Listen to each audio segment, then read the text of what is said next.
channel Ngulik Horor.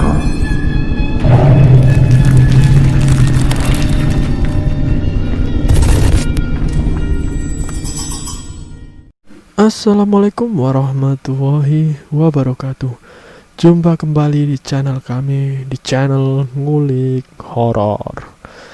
Channel kami menceritakan tentang kisah-kisah misteri yang mungkin bisa menemani agan-agan dan sista semua ya. Kali ini saya akan melanjutkan kisah Dinas Bidan bagian yang ketiga. Yuk daripada kita lama-lama, langsung saja kita simak kisahnya. Kenapa Mbak? Dinda muncul dari dapur, dia memegang semangkuk bubur. Mbokmu meninggal, kataku. Seketika saja mangkuk berisi bubur yang sedang ia pegang terjatuh. Bubur itu berhamburan di lantai. Ya ampun Mbok. Dia lari ke kamar Mbok Ibah dan langsung memeluk neneknya itu. Dinda menangis sejadi-jadinya sambil terus mengelus kepala mboknya itu. Jangan tinggalin aku Mbok, rengek Dinda. Aku tidak bisa berkata apa-apa. Kejadiannya sangat cepat sekali. Aku menduga kalau Mbok Ibah terkena serangan jantung. Dinda, Din, ada orang yang mengetuk pintu. Dinda tidak memedulikan dan terus menangisi Mbok Ibah. Segera ku buka pintu itu, tampak seorang lelaki parubaya berdiri di hadapanku. Saya dengar Dinda menangis. Kenapa ya? Tanya lelaki itu. Dia adalah tetangganya Dinda. Mboknya Dinda meninggal Pak. Innalillahi, ucap lelaki itu. Tanpa dipersilahkan masuk, ia langsung menerobos ke kamar Dinda. Aku mengikutinya dari belakangnya. Mbok kamu meninggal kenapa Dinda? Tanya lelaki itu. Gak tahu Pak Rahmat. Tadi Dinda lagi bikin bubur dan tiba-tiba aja Mbok meninggal. Mungkin Mbok Ibah kena serangan jantung Pak. Pak Rahmat menoleh ke arahku. Hari ini mbokku udah bisa bicara Pak. Aku kira Mbok bakalan sembuh. Dinda menyeka air matanya dengan tangan kanannya. Yang sabar ya Dinda. Kita ini milik Allah dan akan kembali ke Allah. Sekarang kita harus jenazahkan mbokmu ya. Pak Rahmat mengelus rambut Dinda. Malam itu juga Mbok Ibah dimandikan lalu dikafani. Hanya sedikit warga yang datang melayat. Mungkin besok pagi akan lebih ramai. Jenazah Mbok Ibah dibaringkan di ruang tengah. Hanya aku dan Pak Rahmat yang mengaji di samping jenazah Mbok Ibah. Sementara Dinda hanya menangisi terseduh-seduh di sampingku. Kamu bisa ngaji? Tanyaku kepada Dinda. Dia menggelengkan kepala. Ya sudah, kalau begitu doakan saja mbokmu biar masuk surga ya, kataku sambil merangkul pundak Dinda. Tengah malam Pak Rahmat pamit pulang. Dia bilang esok pagi akan kesini lagi buat mengurus pemakaman Mbok Ibah. Aku sangat heran kenapa warga kampung ini gak ada yang mau menemani kami. Kenapa gak ada yang mau temani kita Din? Tanyaku sambil menutup pintu rumah. Mungkin karena Mbok pernah jadi dukun santet. Dukun santet? Aku mengerutkan dahi. Dinda tidak pernah menceritakan soal ini. Iya, dulu mbokku terkenal sebagai dukun santet. Banyak orang dari kota yang datang ke kampung ini cuma buat minta bantuan ke mbokku. Dinda menoleh ke arahku. Dia lalu bangkit dari duduknya dan mengajakku ke kamar Mbok Ibah. Dia membuka laci tua lalu mengeluarkan benda yang dibungkus dengan kain putih. Perlahan Dinda membuka kain itu. Kulihat ada boneka jerami, jarum, pisau kecil, dan sebuah batu akik yang berkilau. Ini benda milik Mbok. Dulu pas Mbok masih sehat, aku sering melihatnya sedang melakukan ritual nyantet. Jelas Dinda. Ya sudah, letakkan kembali barang Mbokmu. Dia sudah meninggal. Lebih baik kita jangan membicarakan keburukannya ya. Aku menyentuh pundak Dinda. Bagiku, profesi Mbok Ibah bukan aib. Aku mau jadi dukun santet kayak dia, ucap Dinda dengan tatap wajahnya yang kosong. Hus, jangan bilang kayak gitu. Membunuh orang itu bukan pekerjaan yang mulia. Aku yakin psikis Dinda terganggu, makanya dia ngomong seperti itu. Kalau yang kita bunuh orang jahat, kurasa membunuh jadi pekerjaan yang mulia. Dinda menyanggah. Keburukan jangan dibalas dengan keburukan juga, Din. Orang jahat serahkan saja ke polisi, biar hukum negara yang membalasnya, kataku sambil tersenyum. Aku terus menasihatinya. Dinda meletakkan kembali barang milik Mboknya ke dalam laci. Kami lalu kembali ke ruang tengah dan tidur di samping jenazah Mbok Ibah. Tengah malam aku terbangun dari tidur karena kedinginan. Namun aku dibuat terkejut lantaran Dinda dan jenazah Mbok Ibah hilang. Kemana mereka? Kudapati pintu rumah terbuka lebar. Padahal sebelum tidur aku sudah menguncinya. Di luar hujan turun sangat lebat. Sesekali petir menyambar dan cahaya kilatnya menyilaukan mataku. Dinda, panggilku. Mbak Maya, sini main Mbak. Itu suara Dinda. Pelan-pelan aku mendekati ke pintu. Di halaman rumah ada Dinda yang sedang hujan-hujanan dengan jenazah Mboknya yang masih dibungkus kain kafan. Jenazah itu tergeletak begitu saja di halaman rumah. Sesekali ia menciumi pipi Mboknya itu. Sini Mbak, main sama kita. Mbokku hidup lagi. Kamu apa-apaan Din? Mbokmu sudah meninggal. Hargai Mbokmu. Aku meneriakinya. Mbokku hidup lagi kok. Hahaha. Dinda lari-lari kecil mengelilingi jenazah Mboknya. Dinda, Mbak bilang hargai Mbok kamu. Aku menerobos hujan yang kian lebat menghampiri Dinda. Kain kafan Mbok Ibah basah kuyup dan kotor. Astagfirullah, Dinda, apa-apaan kamu? Sadar Dinda, sadar. Ku pegang erat kedua tangannya agar dia mau diam. Lepasin Mbak, lepasin Mbak. Dia memberontak. Ada apa ini? Pak Rahmat muncul dengan membawa payung. Kenapa jenazah Mbok Ibah ada di sini? Pak Rahmat terkejut melihat jenazah itu. Dia langsung membopong jenazah Mbok Ibah dan membawanya masuk ke dalam rumah. Dinda susah sekali dikendalikan. Dia malah menangis sambil memanggil-manggil Mboknya. Pak Rahmat kembali tanpa menggunakan payung. Dia langsung memangku paksa si Dinda yang masih mengamuk. Istighfar Din, istighfar, bentak Pak Rahmat. Aku basah kuyup dan Pak Rahmat membawa Dinda masuk ke dalam rumah. Dia membisikkan ayat-ayat suci di telinga Dinda. Sementara aku masih syok melihat tingkah Dinda yang tiba-tiba aneh seperti itu. Aku menoleh ke jenazah Mbok Ibah. Kain kafannya harus diganti. Setelah dibacakan ayat suci, akhirnya Dinda melunak. Tatap matanya kosong, ia tampak kelelahan. Setelah itu aku mendengar suara ledakan kecil dari dapur.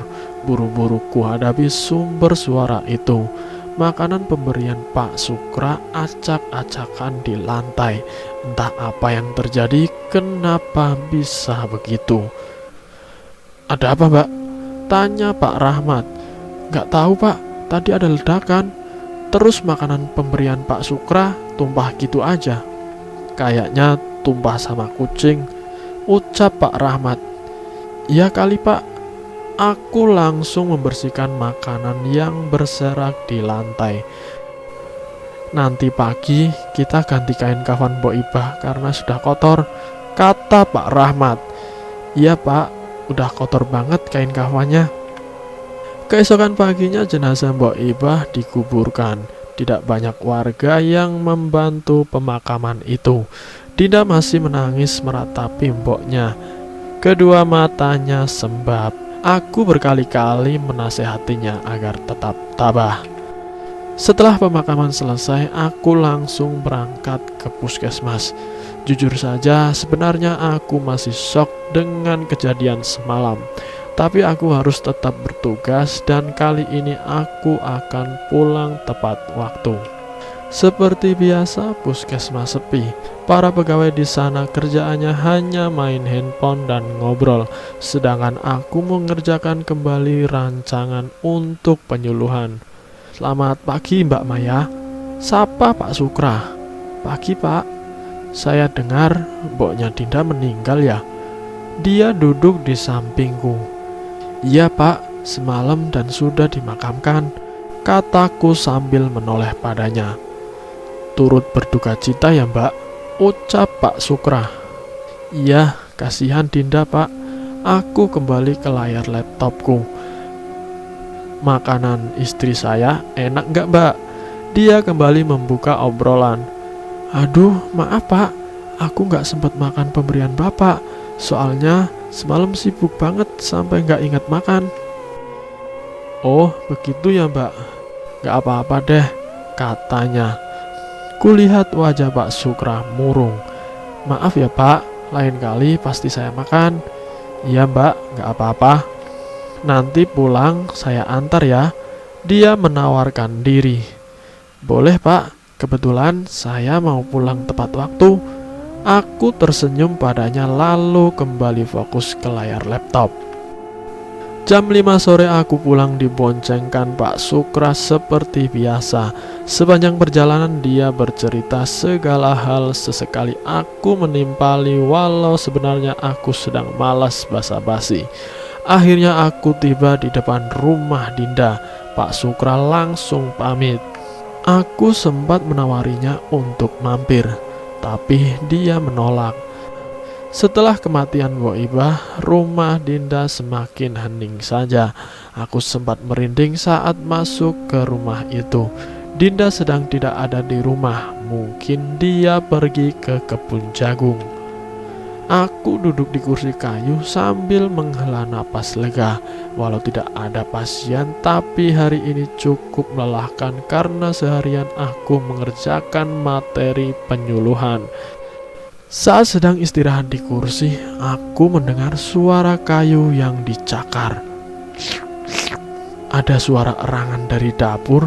Pelan-pelan ku hampiri sumber suara itu.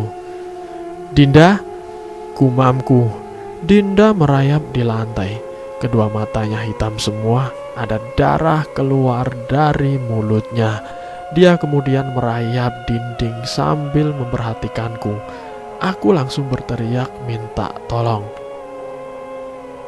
Dinda kemudian dikurung di dalam kamar, tubuhnya diikat di atas ranjang. Dia sangat agresif dan membahayakan.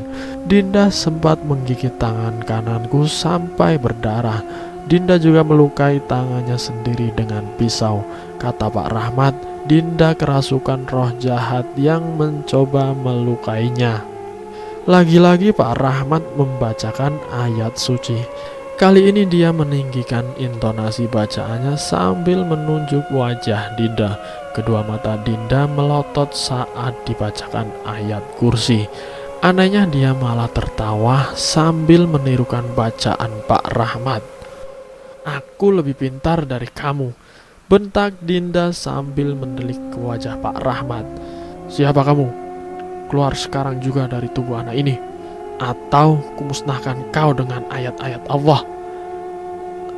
Aku Mbok Ibah, bentak Dinda.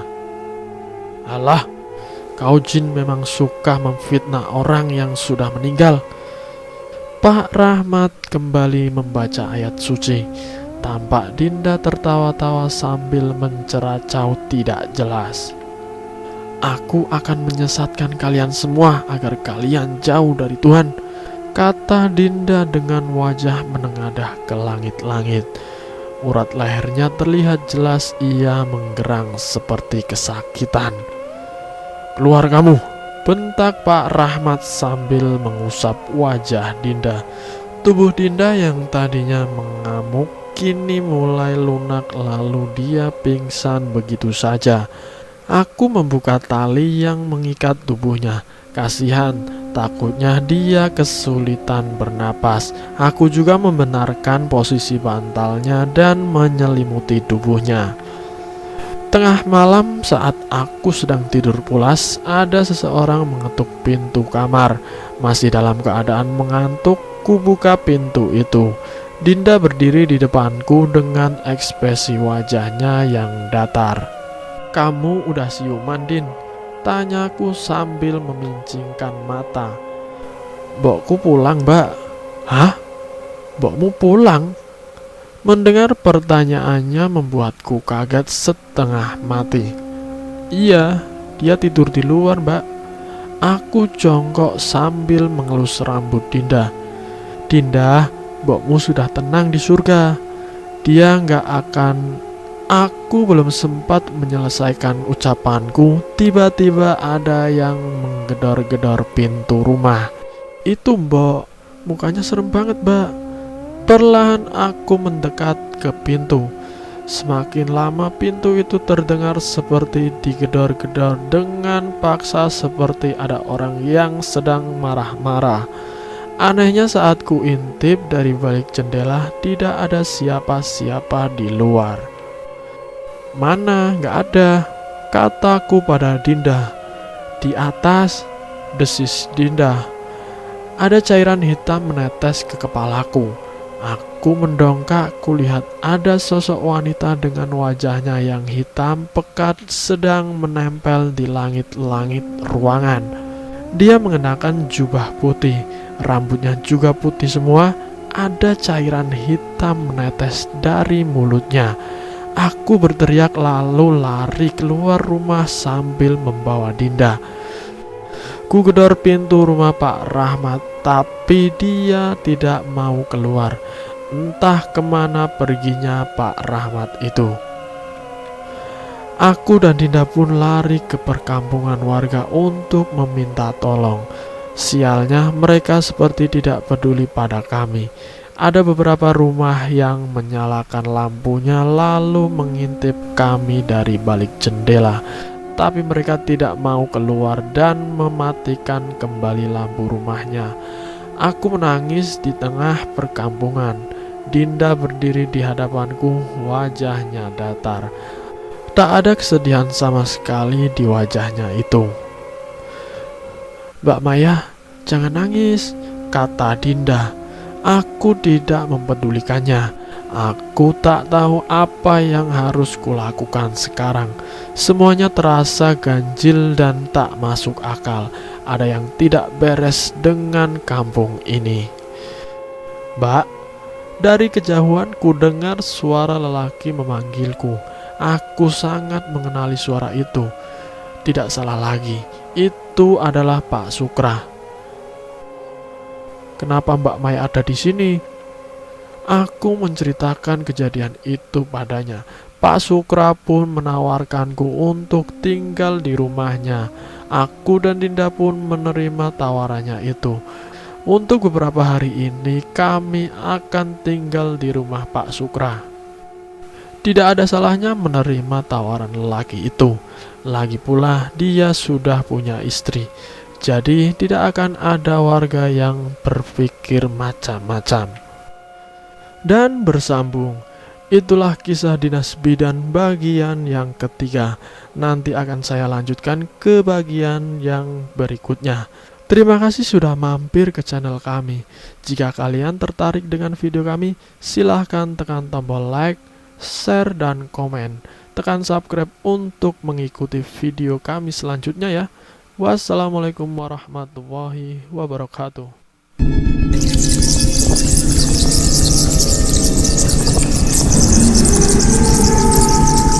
Selamat datang di channel Ngulik Horor.